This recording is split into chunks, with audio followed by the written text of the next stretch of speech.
Good evening, guys. Tony back again, Horror in Todge. Monday evening here in the UK, and I've just been done with my film for day 18 of 31 Days of Horror. So, yeah, we're really ploughing through this now, and I watched a film I've never seen before, a film from 1987, a pretty recent release from Vinegar Syndrome, so I haven't had it that long, and I'm going to get straight into the review, guys, and tell you a bit about it. So, the film I watched tonight was The Lamp, or another name for it, aka The Outing.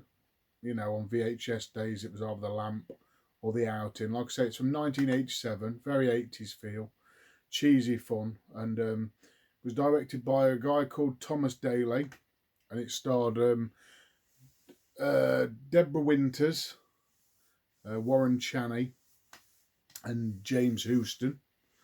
And essentially what happens is, like I say, it's good cheesy 80s fun, which I love.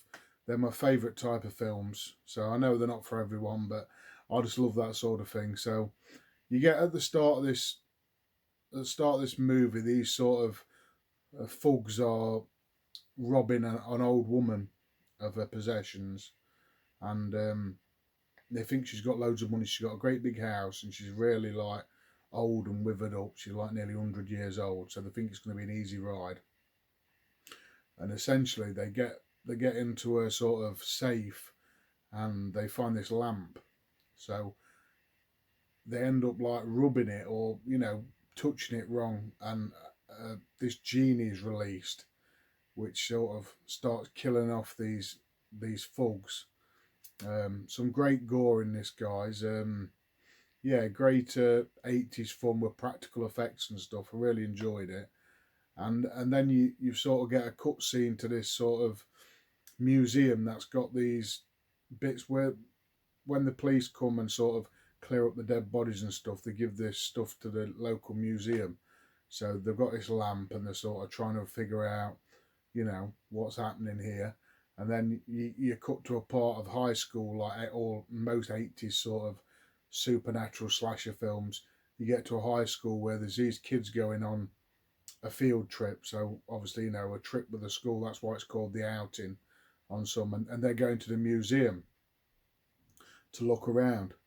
And one of the girls who goes to the school, dad like runs the museum. So she sort of sets up this night at the museum for her and these 6 other guys, and she says, "Oh, well, I can get into the museum at night, and we'll stop overnight, have a drink, and do what you do with partners and stuff. So teens.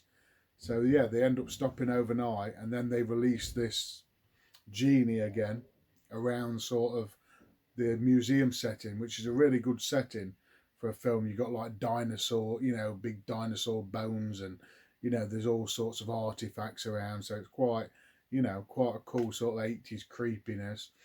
And then you got these 2 local sort of school bullies as well who tag along, who have been chucked out of the school for fighting and stuff, and they're trying to get these guys back. So that's sort of a side story.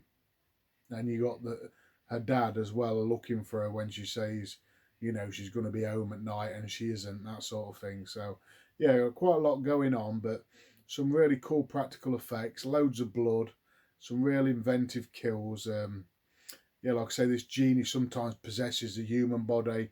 It sometimes comes out as this big like genie-like monster, which is a cool sort of rubber suited monster. That sort of practical effects, great. There's like these snake kills with all these cobras. There's this sort of zombie that sort of walking the halls of the museum, killing people off. So it turns into like a supernatural slasher, guys, basically. That's all you need to know. But a really cool film. I really enjoyed it, like I say.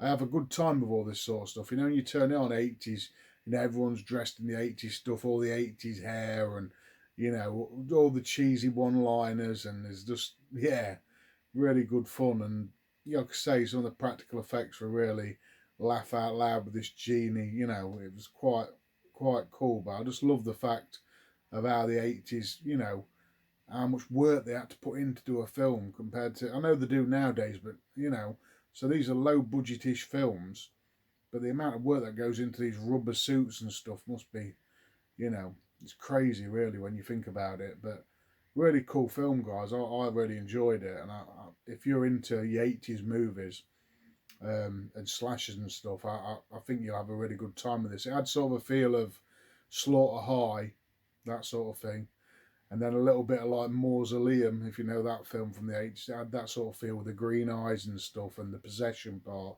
But yeah, really, really cool film, guys. So I'm not going to get into too much because you'll have to watch it, but you know what you're getting with an 80s sort of teen supernatural slasher. But yeah, I'm going to give it another 7 out of 10, guys. It's got to be. I could turn this on at any time and watch it and have a good time with it again. A really cool film. So that's day 18, 31 Days of Horror, guys. Get in the comments. Tell me if you've seen The Lamp, if you've picked up from Vinegar Syndrome. Really decent transfer, this one. So yeah, really cool film, guys. So yeah. I've been Tony. Catch me tomorrow for day 19. Thanks a lot for watching, guys.